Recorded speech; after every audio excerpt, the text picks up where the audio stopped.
विभीषण चाहते थे कि राम कुछ दिन लंका में रुक जाएं, नई लंका में, उनकी लंका में। उन्होंने अपनी इच्छा राम को बताई। उसका कारण भी, मैं चाहता हूं कि आप कुछ दिन यहाँ विश्राम कर लें, युद्ध की थकान उतर जाएगी। वैसे इसमें मेरा स्वार्थ भी है, आपका सानिध्य और रीति नीति सीखने का अवसर। आपने यह नगरी देखी भी तो नहीं है। राम ने लंका नगरी में कदम नहीं रखा था। सीता से मिलने हनुमान गए 2 बार, अंगद गए, लक्ष्मण भी हो आए। विभीषण के राज तिलक के समय राम उस नगरी से दूर ही रहे। यह संभव नहीं है मित्र, राम ने कहा। वनवास के 14 वर्ष पूरे हो गए हैं। मैं तत्काल अयोध्या लौटना चाहता हूँ। भरत मेरी प्रतीक्षा कर रहे होंगे। जाने में विलंब हुआ तो वे प्राण दे देंगे। उन्होंने प्रतिज्ञा की है, मैं उनकी प्रतिज्ञा से बंधा हूँ। विभीषण राम से अलग नहीं होना चाहते थे। उनका अनुरोध राम ने अस्वीकार कर दिया था, पर वे निराश नहीं थे। इस बार उन्होंने एक नया प्रस्ताव रखा। मेरी इच्छा है कि मैं आपके राज्याभिषेक में उपस्थित रहूं। मुझे अपने साथ चलने की अनुमति दें। राम ने उनका आग्रह स्वीकार कर लिया। बोले, आप मेरे लिए यात्रा की व्यवस्था कर दें। राम ने विभीषण की विनती मान ली तो सुग्रीव और हनुमान आगे आए। राम ने उन्हें भी अयोध्या आमंत्रित किया। विभीषण का पुष्पक विमान उन्हें ले जाने के लिए तैयार था। विमान की उड़ान भरने तक वानर सेना वहीं रही। विमान जाने के बाद वे कूदते फांदते किष्किंधा की ओर चल पड़े। विभीषण ने अपने कोषागार से उन्हें रत्नाभूषण दिए थे, उनकी वर्षा की थी उसी विमान से। वानरों के लिए यह मनोरंजन था, जिसे जो मिला लूटा। विमान लंका से चला। उड़ान भरने के बाद उसने उत्तर दिशा पकड़ी, जिधर अयोध्या नगरी थी। राम सीता के साथ बैठे थे। मार्ग में पड़ने वाले प्रमुख स्थान बताते जा रहे थे। रावण सीता का हरण कर उसी मार्ग से लाया था, पंचवटी से। उस समय सीता ने वे स्थान ठीक से नहीं देखे थे। स्थानों के नाम उन्हें ज्ञात नहीं थे।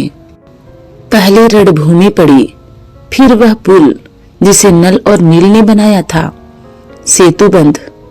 किष्किंधा रास्ते में था। वानरराज सुग्रीव की राजधानी थी। सीता के आग्रह पर विमान किष्किंधा में उतरा, सुग्रीव की रानियों तारा और रूपा को लेने। आगे ऋषिमुख पर्वत पड़ा और उसके बाद पंपा सरोवर। उसकी सुंदरता अद्भुत थी। राम ने सीता को एक पतली चमकती हुई रेखा दिखाई।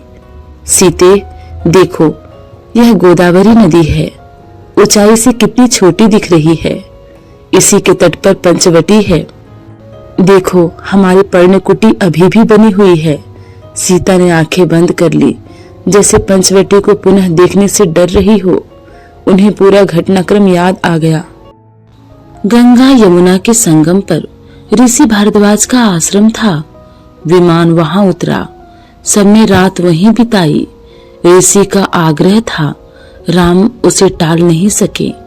वहीं से उन्होंने हनुमान को अयोध्या भेजा, भरत को उनके आगमन की पूर्व सूचना देने के लिए। राम सीधे अयोध्या नहीं जाना चाहते थे।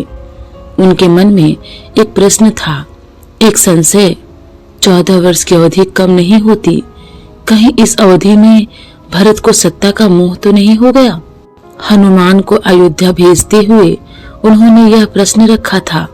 कहा, हे वानर शिरोमणि, आप भरत को मेरे आने की सूचना दीजिएगा।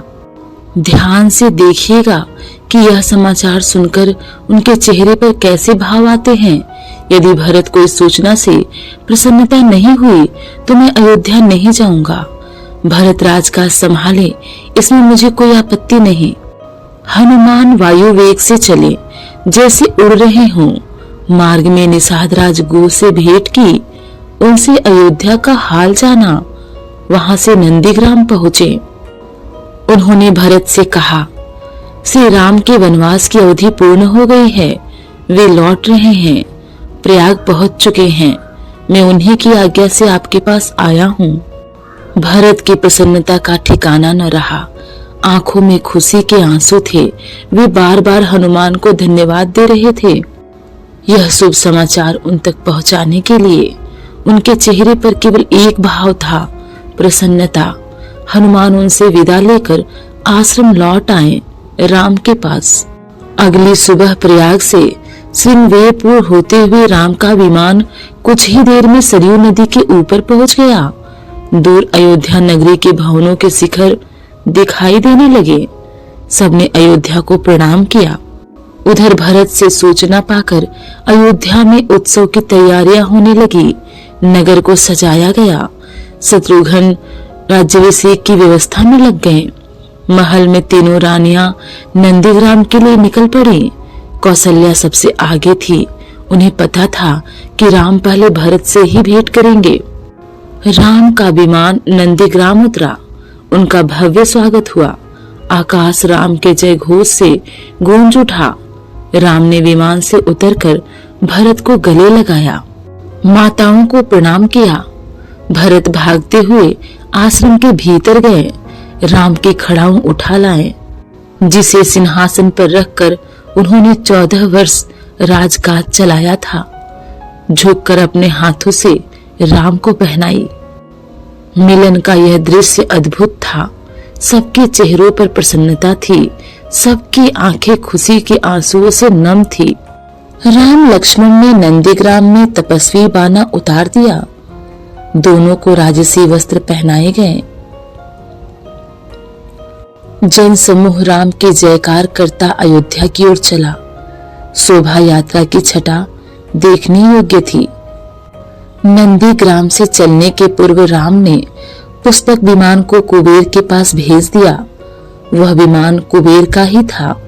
रावण ने उसे बलात् छीन लिया था। सजी धजी अयोध्या नगरी राम के दर्शन पर आह्लादित थी। नगरवासी प्रसन्न थे। उन्हें उनके राम वापस मिल गए थे। माताएं प्रसन्न थीं। उनका पुत्र लौट आया था। मुनिगण खुश थे। राम ने उनकी शिक्षाओं का मान रखा, कभी विरत नहीं हुए। भरत ने अयोध्या का राज राम को नंदीग्राम में ही लौटा दिया था। राजमहल पहुंचे तो मुनि वशिष्ठ ने कहा, कल सुबह राम का राज्याभिषेक होगा। इसकी तैयारी शत्रुघ्न ने पहले ही कर दी थी। पूरा नगर सजाया गया था। दीपों से जगमगा रहा था। फूलों से सुवासित था। वाद्य यंत्रों से झंकृत था। पूरे 14 वर्ष बाद अगले दिन मुनि वशिष्ठ ने राम का राज तिलक किया। राम और सीता सोने के रत्न जटित सिंहासन पर बैठे। लक्ष्मण, भरत और शत्रुघ्न उनके पास खड़े थे। हनुमान नीचे बैठ गए। माताओं ने आरती उतारी। मंगलाचार हुआ। शुभ गीत गाए गए। राम ने सीता को एक बहुमूल्य हार दिया। प्रजाजनों को उपहार दिए। अनेक वस्तुएं प्रदान की। सीता ने अपने गले का हार उतारा। वे दुविधा में थी, किसे दें। दुविधा राम ने दूर की। जिस पर तुम सर्वाधिक प्रसन्न हो उसे दे दो। सीता ने वह हार हनुमान को भेंट कर दिया, भक्ति और पराक्रम के लिए। कुछ दिनों में सारे अतिथि एक एक कर चले गए। विभीषण लंका लौटे। सुग्रीव ने किष्किंधा की ओर प्रयाण किया। ऋषि मुनि अपने आश्रम चले गए। हनुमान कहीं नहीं गए। राम दरबार में ही रहे। राम ने लंबे समय तक अयोध्या पर राज किया। उनके राज में किसी को कष्ट नहीं था। सब सुखी थे। भेदभाव नहीं था। कोई बीमार नहीं पड़ता था। खेत हरे भरे थे। पेड़ फलों से लदे रहते थे। राम न्यायप्रिय थे। गुणों के सागर थे। उनका राज्य राम राज्य था। आज तक स्मृतियों में है। तो कहिए सियावर रामचंद्र की जय।